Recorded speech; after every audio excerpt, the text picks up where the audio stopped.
that's why I wanted you to come. And I know we're running late on time, but I want to see if our members had anything they'd like to contribute. I see Robert Stiver, Senator Stiver, says something to add. Thank you, Mr. Chairman. Ma'am, I did not get your full name, please. First name is Nina, N-I-N-A, or Nina. I read the answer to both. And my last name is Cornett, C-O-R-N-E-T-T.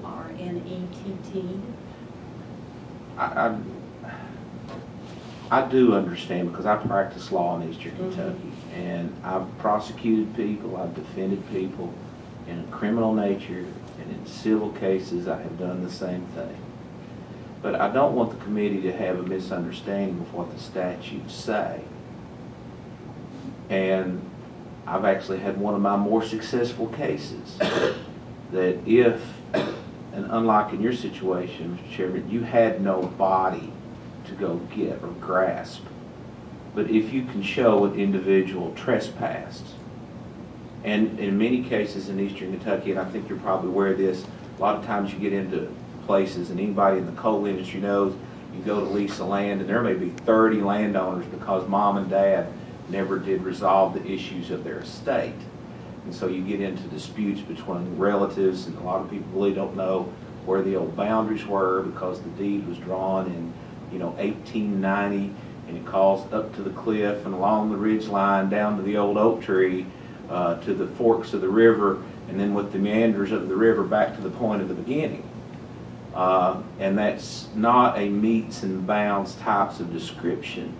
And so you get into a lot of problems knowing where lines are, because that old tree's gone, the floods come through, and the meanders are different. And there are legitimate differences between myself and my neighbor where the boundary is. And a lot of old-time people just don't recall. But in these situations, if you can show that you know where your boundary is and somebody comes onto your property, you can sue them. And diminution of value of the property, that which is the cost of repair or the decrease in the value, whichever is lesser, is damage, plus loss of timber with treble damages, meaning that if you had $3,000 worth of timber cut because the person wronged you by statute, you could get $9,000, triple or treble damages for that. And most attorneys in those areas, or if you know somebody, I'm a part-time citizen legislator, have money, we'll sue. We'll take it on a contingency basis, and for a third of what is collected, which is still double the value of your timber, what you net, you will be fully compensated. And those are nice cases to take, because when you start getting into some good oak, some good hickory, and I've had it done to me and my family, because it's something like a tamarack tree that's extremely expensive. It's several hundred taken off some property I had an interest in. But if I could have found those persons, which if you can find them, that's a lot of the bigger problem, because they go in and kind of moonlight the deal. You couldn't prosecute them in that situation because you don't know who they are. But I'd gladly go a lot of different places and collect a lot of different money suing people for wrongfully cutting timber, because you do have the ability to get treble damages. Sometimes I disagree with some of the members of my profession that they really don't know how to practice some cases. But there are statutory remedies that are very strong about tripling your damages. In very few areas of the law do we statutorily give somebody the right to get triple or treble damages. You make some good points, Senator, but on the other side of that, there are things I need to point out. When you talk about treble damages, you're really talking about what you're long brought at the mill, because stump value is what they will count. This is KRS 364-130, and they say stump value, and if the person didn't give you proper notice, then you can have treble damages. Well, that's treble damages is just what the law sold for at the mill.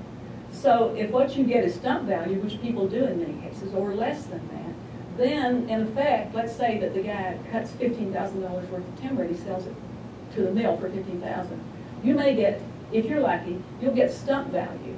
which is $5,000 or maybe even as little as $3,500. And so it really pays to steal my timber because you have made a profit of about $10,000 there. And the second thing is, I'm not sure how many lawyers will take this on contingency, but I've talked to a lot of victims because they started getting in touch with us when we started getting attention. And I have a list of well more than 100 victims. And all of them say, and I can testify to that, almost impossible to find a lawyer who will take this on contingency. And there are good reasons why lawyers don't want to do that I skipped over. But I know that we personally must have called 8 lawyers, and the answer was, generally speaking, we don't take land cases. Those are regarded as land cases. Now, in the case of surveys, some surveys are bad, especially in Eastern Kentucky, and I agree with that. We happen to have a meets and bounds survey. It's perfectly good. Secondly, nobody was claiming our land. It wasn't a case of, gee, I accidentally strayed over. Nobody claimed our land, and we were still forced to get a survey, and it cost us more than $5 a foot to get that survey. So if you're the average victim that I have talked to at least, you won't find somebody who will take it on contingency. And you will have to get a survey, even though there's no question about your boundaries. And all of those things happen. And for poor people, that discourages people. It would be wonderful if you could get a lawyer who would take this on contingency and pay all the expenses. But in real life, it just isn't happening that way, unfortunately. If I could, I'm going to try to nudge this along a little bit more. Representative Collins has got a question as well. Yes. Thank you, Mr. Chairman. Get everybody's questions in. And I go along with what the senator's talking about, and you talk about the deeds. You cannot run the boundaries. In order to get a survey, you got to know people that's old enough to know where it's at in order to swear where the boundaries are, and it's just about impossible. Being in real estate business, an interesting deed came up one time with trying to survey it out. It called for where the black cow was standing in the pasture. Now, if there's anybody can trace where that black cow was 100 years ago, you've done a good job. So it's just about impossible. And talking about stealing timber, look how many people are stealing copper from all the entities. You don't catch them, how you gonna change that? See, well, if you've got a thief, they're going to steal something regardless.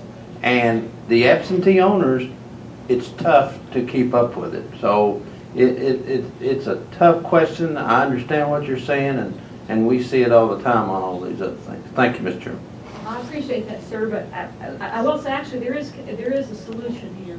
Some of the states, South Carolina is an example, Indiana is an example, have put arson and timber theft investigation inside their forestry department. And they have techniques. They go out to an area where it's been logged, they'll cut a slice off of the stump, just a thin slice.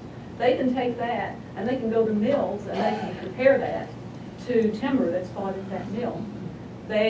Actually, you can use DNA to do those things, but it takes special training. Sheriffs don't have that. And so there are ways beyond catching the thief in the act to catch the thief. But the thing is, we just don't do those things in Kentucky. We have another question as well. Senator Bowen, excuse me. Thank you, Mr. Chairman. And I might have missed this, but Ms. Cornett, now you're a victim of this Yes. yourself, then? Correct. Okay. And I apologize for missing that. But so your position today is not just representing yourself, but you're speaking for, obviously, what are your credentials on this other than having been a victim yourself? Our timber theft was 8 years ago, and we've been in this process for 8 years, and it has been a very liberal education. So my credentials are that I have really learned a lot in this process, and I've talked to a lot of victims, and I'm a member of the Kentucky Woodland Owners Association, and we've talked with them about that. I've talked to people at UK about that, and what I'm trying to do, and I don't have a formal position representing all the victims. I mean, there's no formal organization where you pay dues and you join because you're a timber theft victim. But timber theft victims generally are poor, they often are old, they often are ill, and somebody needs to speak for them. And I have been working with Representative Holmes for a couple of years to try to get legislation on this. And I called Senator Smith and learned about his problem. And he was kind enough to give me this forum so that I could speak about that. If you're looking at my criteria by background, I have retired from the United States Department of Defense, where I was at the end of my career as Deputy Assistant Secretary of the Navy. And so I've had some executive experience, and I have some capability. But no, I think you've represented your position very well, and I'm quite impressed with the way you've articulated, your message today. And so I think you've done a great job, and certainly have enlightened us and on the problem, quite frankly. So I thank you for what you've done today in your presentation and the courage that you've shown in coming forth today. Thank you. Thank you, Mr. Chairman. Very good, and we do express our gratitude on behalf of the committee for you coming, and you've done a fantastic job articulating what people have to go through when they encounter this. Obviously, it's food for thought. This won't be the last, I imagine, that we hear of it, but if I don't have any other members with questions right now, then we will be finished with your testimony. Thank you. Well, it's been a much longer meeting than what I anticipated.